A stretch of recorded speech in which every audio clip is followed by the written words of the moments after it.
The end of the year is full of a lot of hard conversations. You've got your performance reviews, your end of year discussions around bonuses. There is Thanksgiving dinner, let alone planning who's bringing what and where you're coming and which family you're seeing. So much of the end of the year needs really effective communication. I'm Jen Whitmer, and I help teams and leaders solve conflict and personality clashes. And the way that we do that often is through the means of healthy communication. So today, for Jen's Thursday Thoughts, it's a solo event today, and I'm going to talk about 5 things that you need to have in your communication to make it effective and kind, actually. And so you can communicate clearly with your coworkers, with your boss, with your teammates, with your friends, your family, your neighbors, all of those things. So these are the 5 things that make up really good and healthy communication. So I want you to keep your communication clean. So there are 5 letters that we're going to remember. So clean. For the C, I would love for you to keep your communication clear. In order to keep your communication clear, you have to know what you want first. So make sure that when you're preparing for these types of conversations, you know what you need and what you want at the end, and then share that with the other person. Here's what I'm going for. That's what you want when you keep your communication clean. So tell me in the comments how you feel about clarity and if you can keep your communication clean. So number 2 is listen with curiosity. Oftentimes when we are listening to people, we are really just waiting for our turn to talk or preparing for what we're going to say next. And we're not listening to hear through just the words that we're saying. There's so much more to communication than just the actual words. What we're trying to create is meaning. So become clear on what you want and then listen with curiosity about what the other person wants. And then we have E, and that is emotional regulation.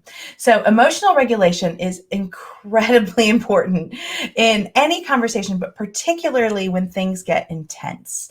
When you are starting to feel deep emotions in the middle of a challenging conversation, you have to be the master of your emotions. Now, don't confuse this with not feeling your emotions. We still have to process through them healthily, but in the moment, what makes effective communication is experiencing your emotion and not letting it take over. When we let our emotions take over, then they're in charge rather than us. We are made up of our thoughts and our feelings and our actions, and we are in charge of all of them.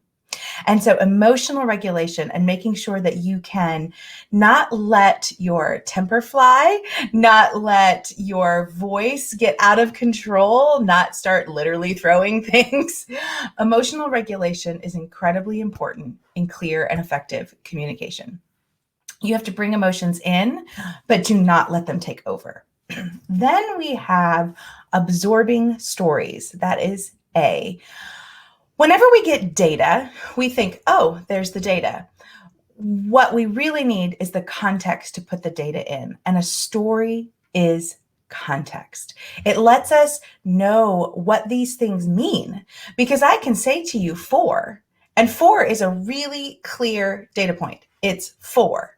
Except, am I talking about how many children I have? Am I talking about how much coffee I'm going to drink today? Am I talking about the number of bedrooms in a house I want to buy? Who knows? 4 is a clear data point, but it doesn't have context.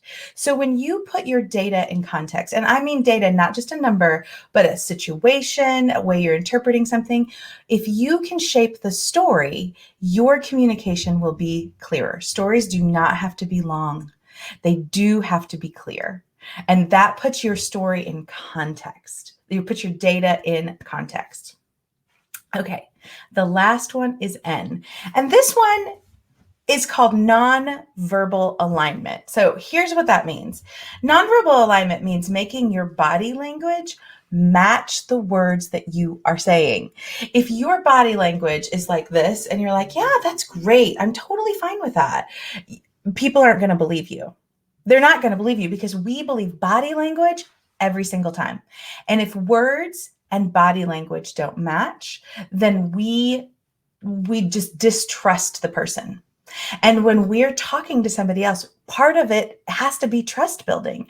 Communication is the vehicle for trust building, and trust is the basis of our leadership and our relationships.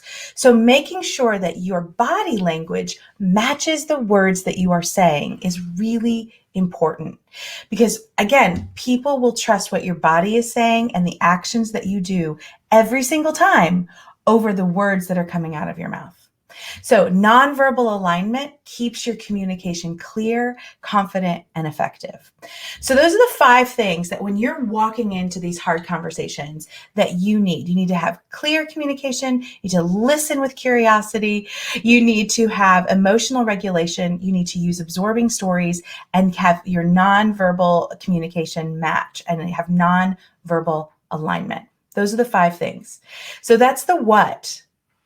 But how do you do that? How do you do that? So if you were in my Confident Communicator Challenge this week, that's what we talked about yesterday, is how do you do each of those things?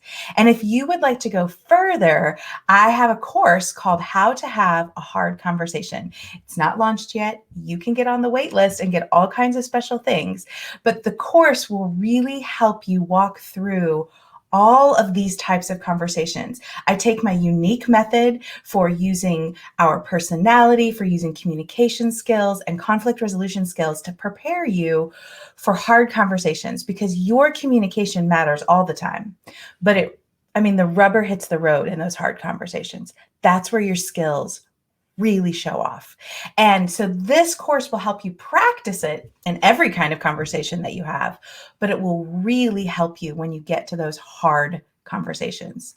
So if you are curious, there is a link in the post, wherever it is. If you're watching on your phone, it is different than if you're watching on your screen, but check the post, or you can go to jenwhitmer.com/hard conversation course, and it will take you to the wait list. And if you can't find it, just DM me. It's a lot easier than searching for a link. I really hope that that was helpful for you today. I want you to keep your communication clean. Tell me in the comments, which one do you think you are the best at? And which one do you think you need to work on? Clear, listen with curiosity, emotional regulation, absorbing stories, or nonverbal alignment. I know for me, listening with curiosity is always the thing that I have to work on. It's not that I'm not curious, it's that I have to listen and make sure that I am focused on the person that I'm talking to. So what's yours? What is yours of these 5 tips that you want to work on? And I'll see if I can give you something to help. All right, everybody, have a fantastic Thursday, and I will see you in the comments. Bye.